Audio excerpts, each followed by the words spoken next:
एक दिन एक बहू ने गलती से यज्ञ वेद में थूक दिया। सफाई कर रही थी, मुंह में सुपारी थी, पीक आया तो नादानी में वेदी में ही थूक दिया। पर उसे यह देखकर आश्चर्य हुआ कि उतना थूक तत्काल सोने में बदल गया। अब तो वह प्रतिदिन जानबूझकर अधर्म आचरण कर वेदी में ही थूकने लगी और उसके पास धीरे धीरे धीरे सोना बढ़ने लगा। महिलाओं में बात तेजी से फैलती है। कई और महिलाएं भी अधर्मी होकर अपने घर में यज्ञ वेदी में थूक थूक कर सोना उत्पादन करने लगी। धीरे धीरे पूरा गांव में यह सामान्य चलन हो गया, सिवाय एक महिला के। उस महिला को भी अनेक दूसरी महिलाओं ने उकसाया, समझाया, अरे तू क्यों नहीं थूकती यज्ञ वेदी में। महिला बोली, जी बात यह है कि मैं अपने पति की अनुमति बिना कोई भी कार्य हरगिज नहीं करूंगी, और जहाँ तक मुझे ज्ञात है वे इसकी अनुमति कभी नहीं देंगे। किंतु ग्रामीण महिलाओं ने ऐसा वातावरण बनाया कि आखिर उसने एक रात अपने पति से डरते डरते पूछ ही लिया, खबरदार जो ऐसा किया तो यज्ञ वेदी क्या थूकने की चीज है। पति ने ऐसी बात बोली। पति की गरजदार चेतावनी के आगे महिला बेबस थी। महिला चुप हो गई। पर जैसा वातावरण था और चर्चाएं होती थी, उनसे वह साध्वी स्त्री बहुत व्यथित रहने लगी।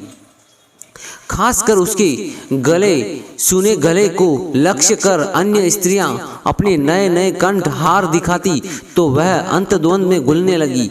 पति की व्यस्तता और स्त्रियों के उलाहने पर उसे धर्म संकट में डाल देती थी। वह सोचती थी कि यह शायद मेरा दुर्भाग्य है, अथवा कोई पुण्य, अथवा कोई पूर्व जन्म का पाप कि एक सती स्त्री होते हुए भी मुझे एक रत्ती सोने के लिए भी तरसना पड़ता है।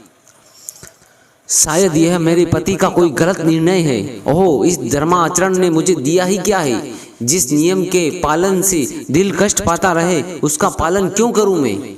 और हुआ यह कि वह बीमार रहने लगी। पतिदेव इस रोग से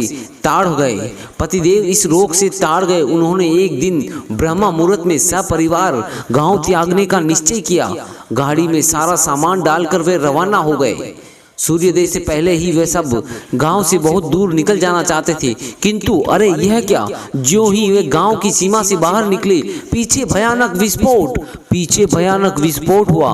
पूरा गांव धू धू करके जल रहा था। सज्जन दंपति अचंभित रह गए और उस स्त्री को अपने पति का महत्व समझ आ गया। वास्तव में इतने दिन गांव बचा रहा तो केवल इस कारण कि धर्म आचरण करने वाला उसका परिवार गांव की परिधि में था, गांव की सीमा में था। धर्माचरण करते रहें। कुछ पाने की लालच में इंसान बहुत कुछ खो बैठता है, इसलिए लालच से बचें। न जाने किसके भाग्य से आपका जीवन सुखमय व सुरक्षित है।